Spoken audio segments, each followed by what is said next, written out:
Hey, welcome back to Only Nerdy Gaming, where pixels, popcorn, and plot twists collide. If it's got lasers, loot boxes, or Lex Luthor, you know we're going to talk about it. And today, we're going to talk about a game that's near and dear to my heart. Well, kind of. That game is City of Heroes. But I don't want to spend too much of today's episode talking about City of Heroes. I want to talk about one of its spiritual successors that's supposedly going to be launching very soon, and that is Ship of Heroes. Now, on paper, Ship of Heroes sounds like the comeback many have been waiting for. A brand new superhero MMO, promising old-school community vibes, a straight subscription, and no cash shop. But in practice, there have been Steam delays, no final pricing, and a real question: why pay for a spiritual successor now when City of Heroes Homecoming is online, officially licensed, and free? For those wondering what I mean, let's rewind. City of Heroes launched in 2004 and was a largely popular superhero MMO. That is, until it was shut down in 2012. The community kept it alive on fan servers until January 2024, when NCSoft granted Homecoming an official license to operate and continue limited development. NCSoft is the original publisher who worked with Cryptic Studios, the developer, to bring City of Heroes to us in 2004. The Homecoming team confirmed access remains completely free and funded only by donations, so you can legally play City of Heroes in 2025 without paying a cent. That decision to shut down the game in 2012 reshaped the superhero MMO landscape overnight. When City of Heroes went dark, the beloved game was lost and missed, and multiple successors appeared to fill the void.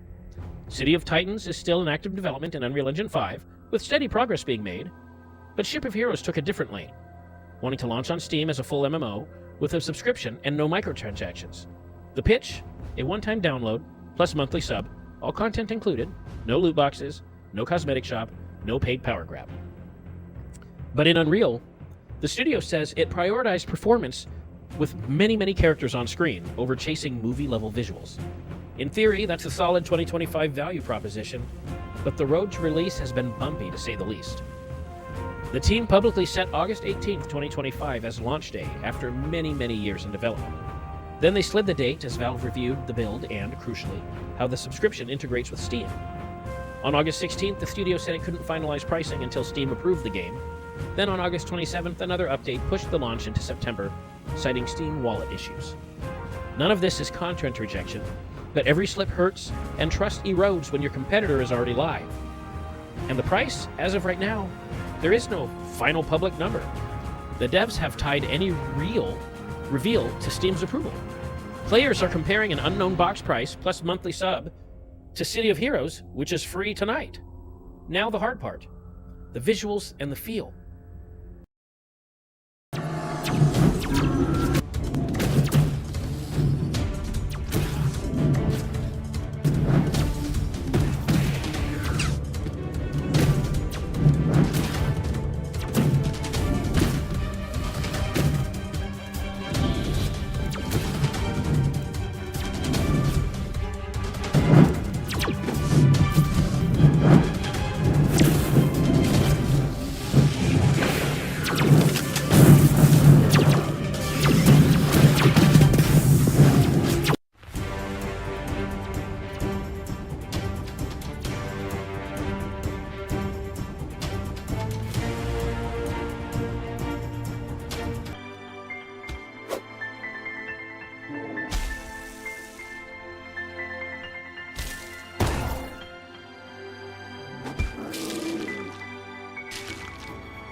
Even allowing for art direction, Ship of Heroes still looks and plays rough.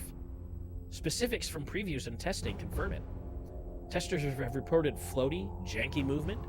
Doors don't interact the way they should. The world looks flat. Long hair doesn't move. The default camera sensitivity is too high. UI icons are hard to read unless you scale the HUD. These are concrete usability and presentation issues, not taste. Players have also flagged inconsistent materials. While some assets look fine, others are just unnatural. UI polish gaps remain. That's a pipeline and cohesion problem. Materials, lighting, and surfaces need to feel unified. To the team's credit, they've responded. After camera feedback, they added a new menu with deeper control, so that acknowledges the defaults didn't feel right. They also spent months overhauling animations and VFX, emphasizing better idle actions and making powers more readable without demanding high-end hardware. Progress is real, but polish is still in question. Here's the kicker. City of Heroes often still looks better despite its age.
Its cohesive comic book style, bold shapes, punchy effects, and clear readability aged gracefully.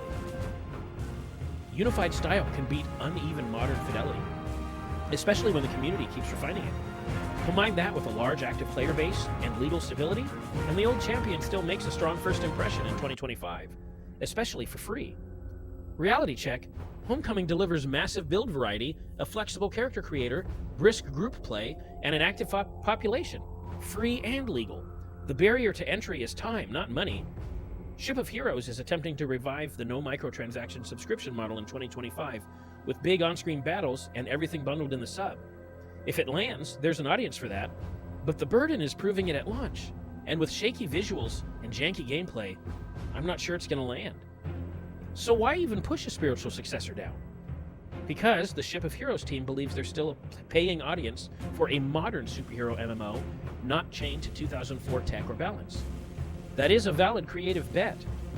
But once NCSoft legitimized Homecoming and kept it free, any successor has to justify a cover charge plus monthly bill with obviously superior execution, smoother onboarding, launch stability, sharper combat, better endgame, and a more compelling experience.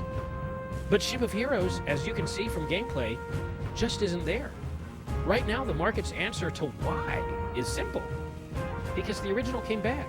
So, why? If you want to be a superhero tonight, City of Heroes Homecoming is live, legal, and thriving.